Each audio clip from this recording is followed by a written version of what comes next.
जानवर के अंदर ये 18 ऐसे अज़ा हैं जिनको खाने को मना किया गया है, इनका खाना मकरूह है और खाना मना है, इसकी इजाज़त नहीं है। हर बंदे को पता होना चाहिए ताकि वो इन ममनू चीज़ों को खाने से बच सके, इज्तनाब कर सके।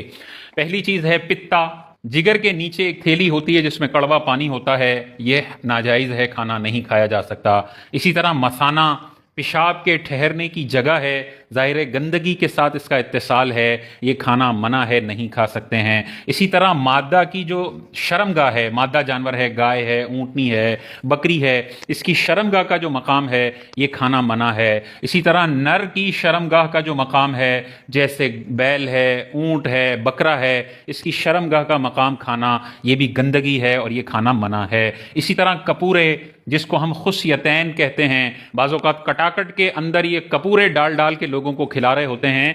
हदीस पाक में कपूरे खुस्यतैन खाने से हुज़ूर अलैहि सलाम ने मना फरमाया, तो नहीं खा सकते। इसी तरह गुदूद भी हदीस पाक के अंदर वाज़े तौर पर आया कि गुदूद खाना दुरुस्त नहीं है, मना है।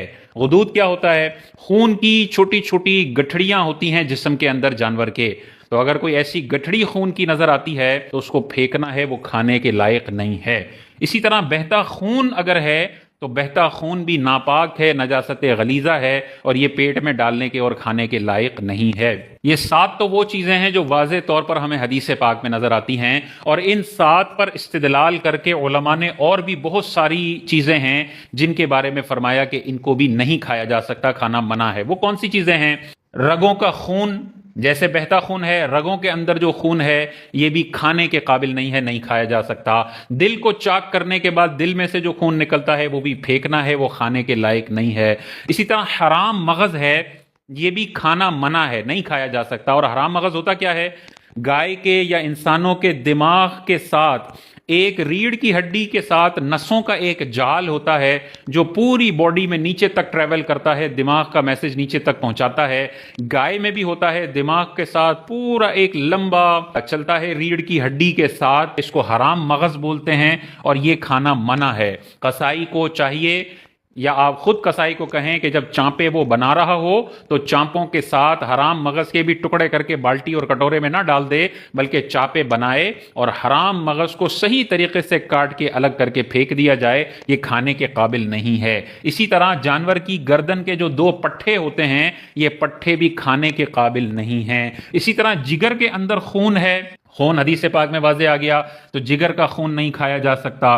तिल्ली के अंदर अगर लिक्विड फॉर्म में खून है, ये नहीं खाया जा सकता।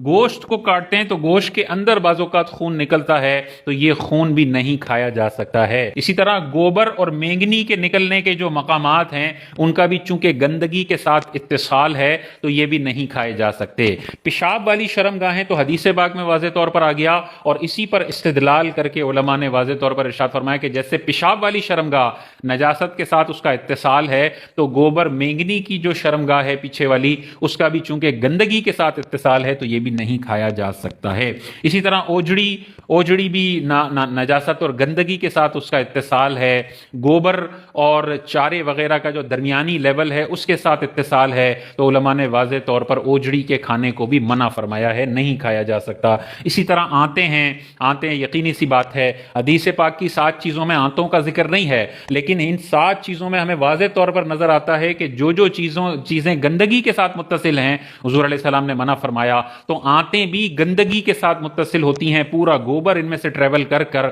इंसान के और जानवर के पीछे के मकाम से बाहर निकलता है, तो आंतें भी नहीं खाई जा सकती हैं, मना है। इसी तरह बच्चे, जानवर के पेट से मुर्दा बच्चा पैदा होता है, तो ये मुर्दा बच्चा भी खाने के काबिल नहीं है, नहीं खाया जा सकता है।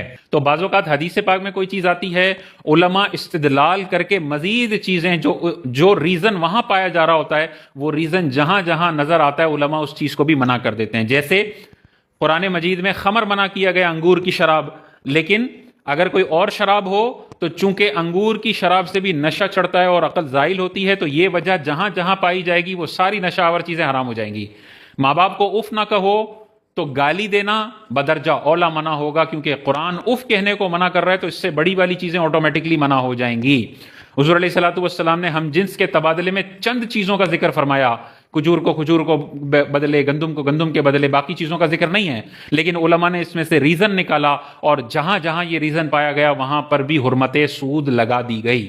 تو بعض اوقات حدیث میں چند چیزیں ذکر ہوتی ہیں لیکن وہ اصول فراہم کرتی ہیں، وہ اصول پھر دوسری جگہوں پہ امپلیمنٹ کر کے باقی چیزوں کو بھی منع کیا جاتا ہے۔ تو یہاں پہ جو چیزیں نظر آ رہی ہیں، جو ریزن نظر آ رہے ہیں، وہ سارے ریزن ان میں بھی ہیں کہ ان ساری چیزوں کا اتصال گندگی کے ساتھ ہوتا ہے۔ حرام مغز ہے، خون ہے، رگوں کا خون ہے، تلی کا خون ہے، گوشت کا خون ہے، گوبر مینگنی کے نکلنے کے مقامات ہیں، اوجڑی ہیں، آتے ہیں، اور مردہ بچہ ہے۔ اوجڑی کے حوالے سے علماء نے واضح طور پر ارشاد فرمایا کہ مکروہ تحریمی ہے، گناہ ہے اس کو کھانا، لیکن پنجاب کے اندر اوجڑی کثرت سے کھائی جاتی ہے، ناشتوں کے اندر خاص طور پر۔ تو اب اس میں پھر علماء کا اختلاف ہے، بعض علماء اس کو مکروہ تنزیہی لکھتے ہیں، بعض تحریمی لکھتے ہیں۔ تو براہ راست چونکہ حدیث میں اس کی حرمت آئی نہیں ہے، علماء نے اجتہاد کی بنیاد پر اس کی حرمت کا یا اس کے مکروہ تحریمی ہونے کا فتویٰ دیا ہے۔ اور پنجاب میں ہم دیکھتے ہیں کہ کثرت سے لوگ ناشتوں کے اندر یہ اجڑی کھاتے ہیں صاف ستھری کر کے، اور اس میں عموم بلوہ ہے، عوام بھی کھاتی ہے اور خواص بھی کھاتے ہیں، علماء بھی بعض اوقات کھا رہے ہوتے ہیں۔ تو جب ایسا معاملہ ہو کہ کسی چیز کے کھانے پر عموم بلوہ ہو تو پھر علماء اپنی رائے کو واپس لے لیتے ہیں، جس کی وجہ سے بڑے پیمانے پر لوگ گناہگار ٹھہر رہے ہوں۔ تو پھر یہاں پر علماء نے مکروہ تنزیہی کا بھی قول ارشاد فرمایا کہ جہاں پر کثرت سے کھایا جاتا ہے وہاں پر مکروہ تنزیہی کا قول دیا جائے گا، تاکہ لوگ کسی عالم کے فتوے کی وجہ سے بڑے پیمانے پر گناہ کرنے والے نہ ٹھہریں۔ تو وہاں پر پھر آسان فتویٰ دیا جائے گا، اور وہ اگر کھاتے ہیں تو بہتر نہیں ہے، لیکن وہ گناہگار نہیں ہوں گے، اور جہاں پر نہیں کھایا جاتا وہاں پر اس چیز سے بچنا ہی چاہیے۔